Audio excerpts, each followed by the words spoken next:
dan salam sejahtera. Saya Nurul Eliana binti Zakaria 308151. Hari ini saya akan membentangkan tugasan kami yang bertajuk Pembahagian Dalil yang Jelas dan Aplikasinya. Pertama kali saya akan memperkenalkan pengenalan.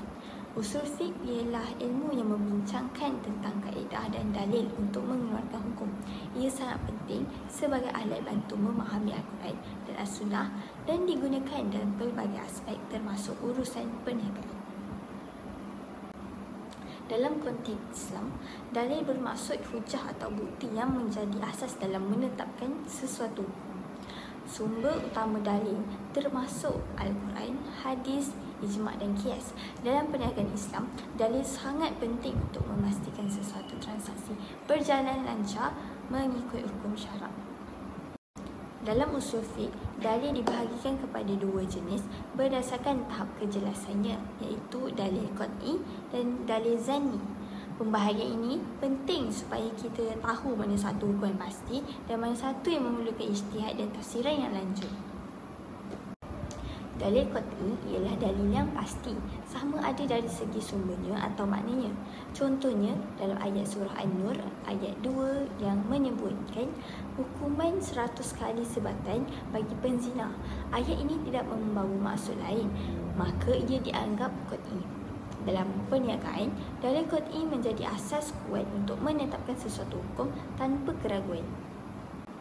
Dalil zanni pula ialah dalil yang tidak mencapai tahap yakin sepenuhnya.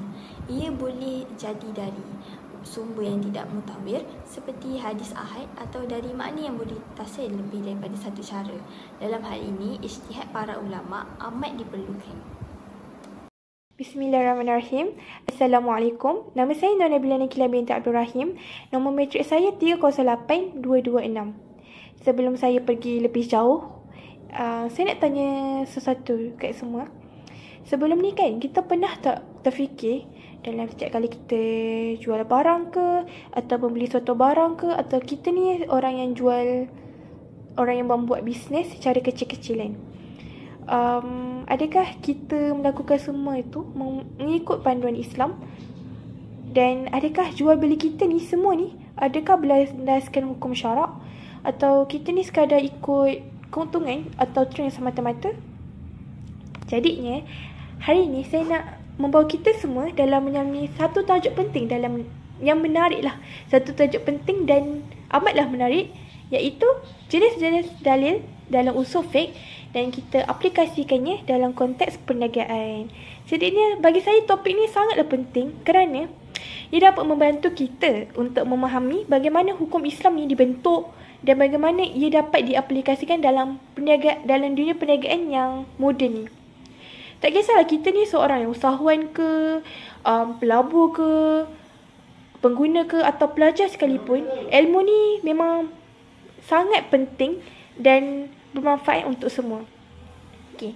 Jadinya saya akan bawa korang semua ke tajuk jenis-jenis dalil yang ada dalam usul fiqh. Pertama sekali, jenis-jenis dalil yang ada dalam usul fiqh iaitu Al-Quran. Okey, Al-Quran ni merupakan dalil yang paling tinggilah kedudukannya, paling utama sekali dalam jenis-jenis dalam usul fiqh. Jenis dalil dalam usul fiqh. Seperti mana kita tahu, Al-Quran ni diturunkan daripada Allah kepada Nabi Muhammad SAW. Dalam konteks perniagaan ini, banyak tahu ayat-ayat Al-Quran yang membicarakan tentang larangan riba, penipuan dan keadilan dalam urus niaga. Contohnya dalam surah Al-Baqarah ayat 275, Allah memang melarang sekeras-kerasnya tentang riba. Kenapa Allah melarang kan riba ni?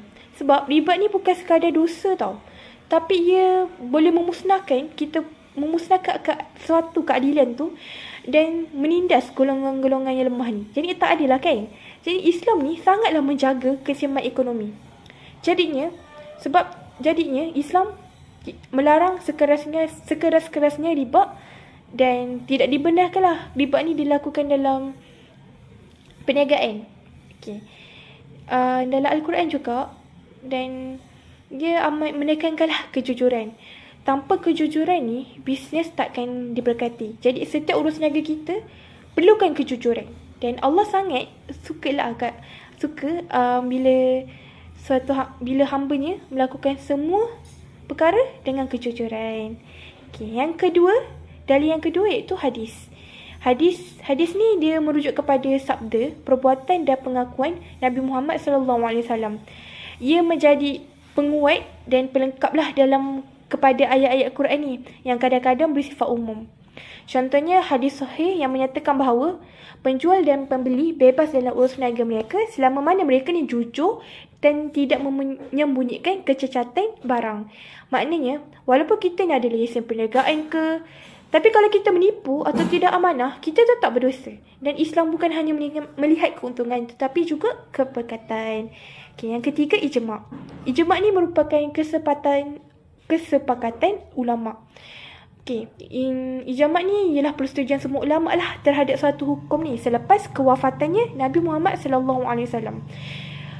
Ijma' ni ia penting lah, terutamanya dalam isu-isu yang tidak disebut secara jelas dalam nas. Nas tu Al-Quran dan hadis. Contohnya dalam dunia moden hari ni ada banyak bentuk perkongsian modal kan. Contohnya ulama' bersepakat bahawa selain 4 dalil utama tadi, ada juga kaedah tambahan yang ulama' gunakan untuk menilai hukum dalam situasi yang lebih kompleks dan moden. Dan tiga, yang pertama sekali, maslahah musalah, iaitu demi kebaikan umum. Yang masuk lebih mendalam, yang mempertimbangkan perkara yang membawa manfaat kepada masyarakat. Contohnya penggunaan teknologi dalam perbankan seperti pengimbas digital, macam QR lah kan. Walaupun perkara-perkara ni dia tidak wujud pada zaman Nabi, tapi ia dibenarkan kerana dia dapat mengurangkan penipuan dan memberikan kemudahan kepada masyarakat. Yang kedua, istihsan, iaitu pilih jalan hukum yang lebih sesuai. Kadang-kadang ada dua jalan hukum, tapi kita kena pilih satu yang lebih sesuai dan adil. Dan ulama' ni akan memilih yang lebih ringan lah atau fleksibel, selagi mana perkara tu tidak melanggar syariah.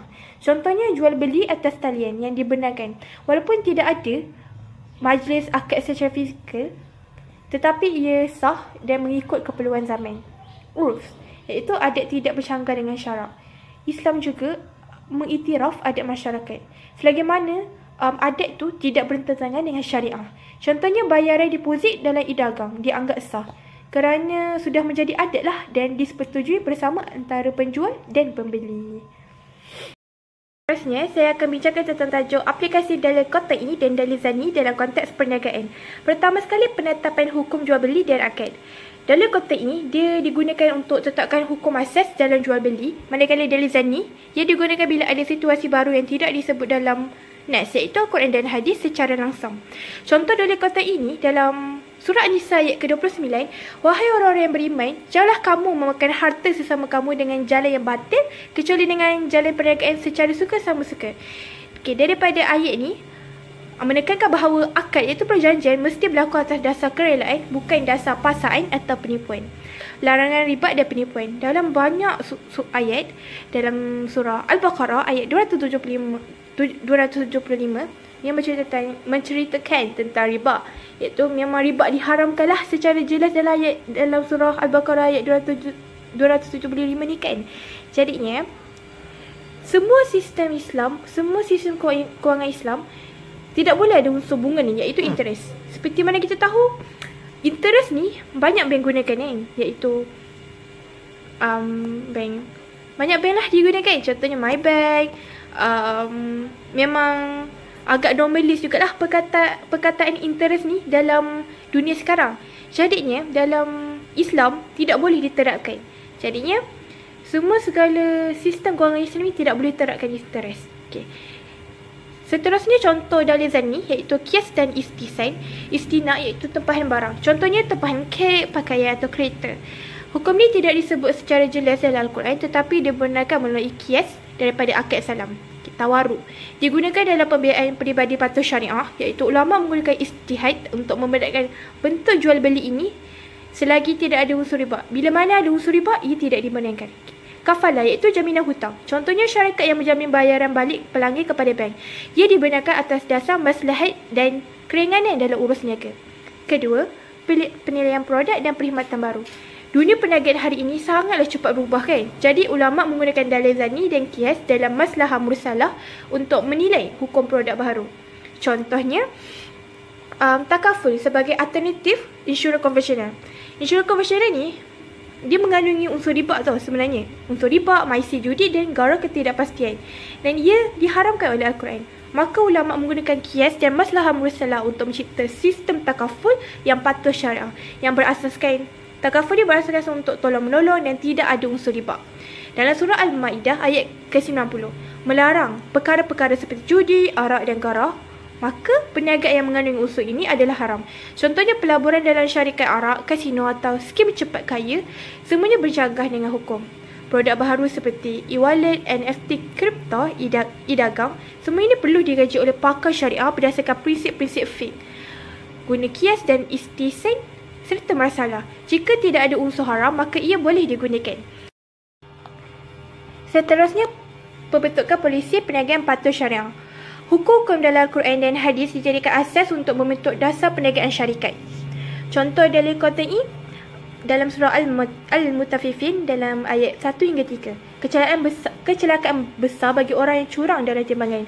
Islam sangatlah mengecam sekeras-kerasnya penipuan dalam sukatan dan ukuran. Hal ini menjadi asas kepada etika perniagaan Islam. Maka dalam syarikat moden iaitu audit syariah dilakukan untuk memastikan kejujuran dalam akaun.